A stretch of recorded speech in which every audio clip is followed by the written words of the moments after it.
కాలేజీకి పోకుండా ఉండడానికి జ్వరం రావాలి ఉల్లిపాయ పెట్టావు. ఇప్పుడు ఆ జ్వరం కాస్త పోయింది, మరి ఇప్పుడు ఏం చేయదలుచుకున్నావు? అబ్బాయిలు, నాకు అద్భుతమైన ఐడియా వచ్చింది. మేళ తాళాలతో వాళ్ళ ఇంటికి వెళ్ళి వాళ్ళ చెల్లెల్ని మన అడిగితే ఎలా ఉంటుందిరా అబ్బాయిలు?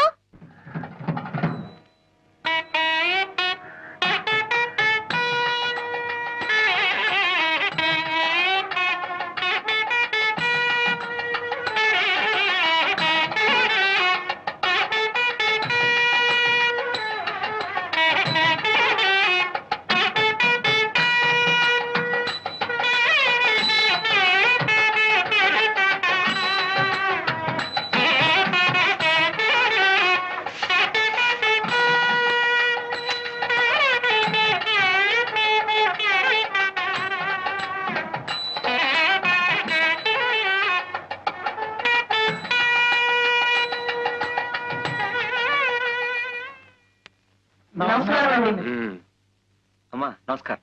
నమస్కారం.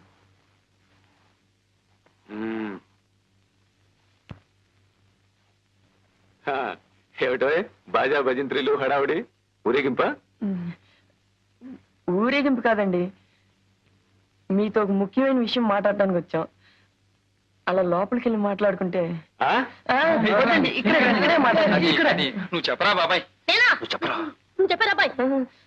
చెప్పేనా?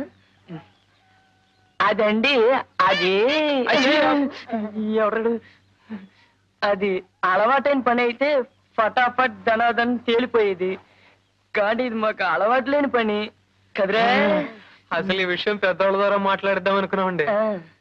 పెద్దోళ్ళు మరి చిన్నది కదండి, అయినా మన అవసరం తొందర వాళ్ళకేముంటుందండి. తొందర ఏమిటిది?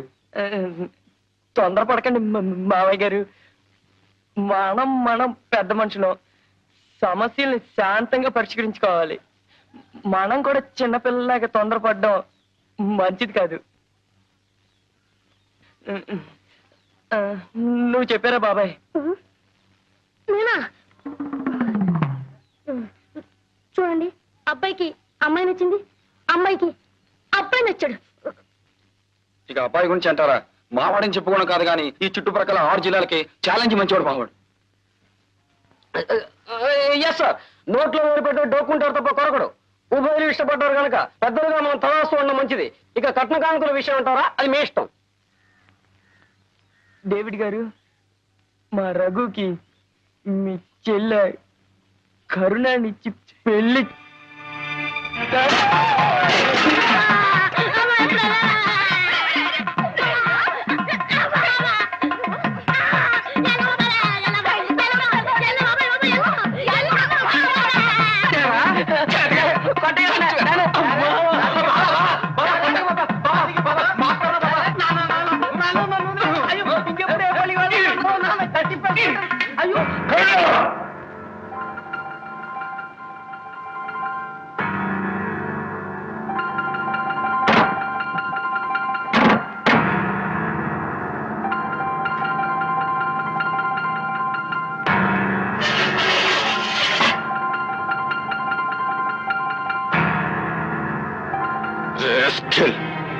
ఎంత ధైర్యమే నీకు?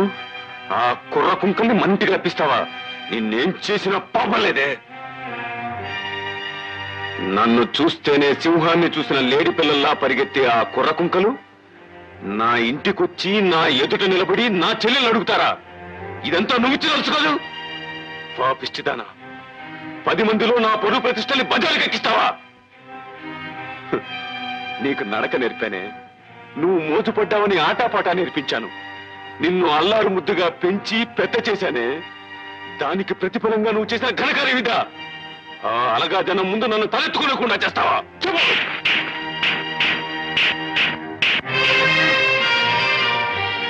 అసలు వాడికి నీకు ఉన్న సంబంధం ఏమిటి? ఆఫ్టర్ ఆల్ వాడి తాహత ఏమిటి, మన తాహత ఏమిటి? వాడెవడే, మనమెవరు? చెప్పవే. ఇక మీద వాడిని ఎప్పుడైనా కలుస్తావా? వాడితో మాట్లాడతావా? చెప్పవే, చెప్పవే, చెప్పవే, చెప్పు.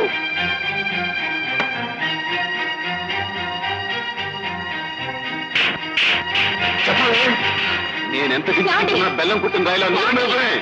సమాధానం చెప్పు. ఆగండి. అసలు తప్పంతా మీదే. ఆదిలోనే అమ్మాయిని అదుపులో పెట్టుంటే ఈ వేళ ఈ ఇంట్లో ఇన్ని కన్నీళ్లు ఖర్చు ఉండేవే కావు. నడవే. జమా ఖర్చుల గురించి మాట్లాడడానికి ఇదే సమయం. ఈ రోజు నుంచి కరుణ గడప దాటి కాలు బయట పెట్టిందో నీ కాళ్ళు నరికేస్తాను.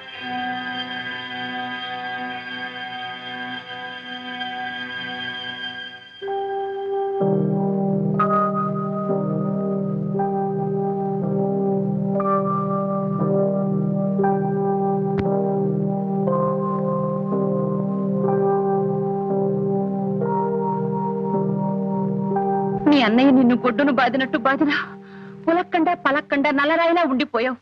అసలు ఏమిటి ఉద్దేశం? దెబ్బలు తగిలేటప్పుడు అమ్మని తలుచుకుంటే ఏడుపు వచ్చేది. కానీ నేను నా రఘుని తలుచుకున్నాను. ఎంతో సంతోషంగా అనిపించింది.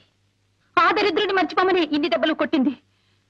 నువ్వు ఇంకా ఇలాగే వాగుతూ ఉంటే మీ అన్నయ్య మిమ్మల్ని ఇద్దరిని చంపి సముద్రంలో పారేస్తారు.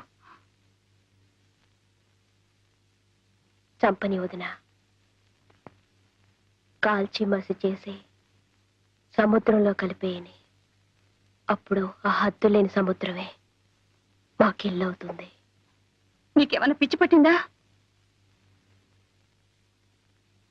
అవునొదినా, పిచ్చిదాన్ని, ప్రేమ పిచ్చిదాన్ని. మీరు పెద్దవాళ్ల చేతుల్లో పావులు. నీ పెళ్లికి ముందు నీ మెళ్ళో ఎన్ని కాసులు బంగారం ఉందా అని మా నాన్న చూశాడు. మాకెంత ఐశ్వర్యం ఉందా అని మీ నాన్న చూశాడు. మీరు ఆస్తిపాస్తులు చూసుకుని పెళ్లి చేసుకున్నారు. మేము మనసులు తెలుసుకుని ప్రేమించుకున్నాం. ఊరుకున్నావే వదినా. నీ వాటా దెబ్బలు నువ్వు కొట్టు.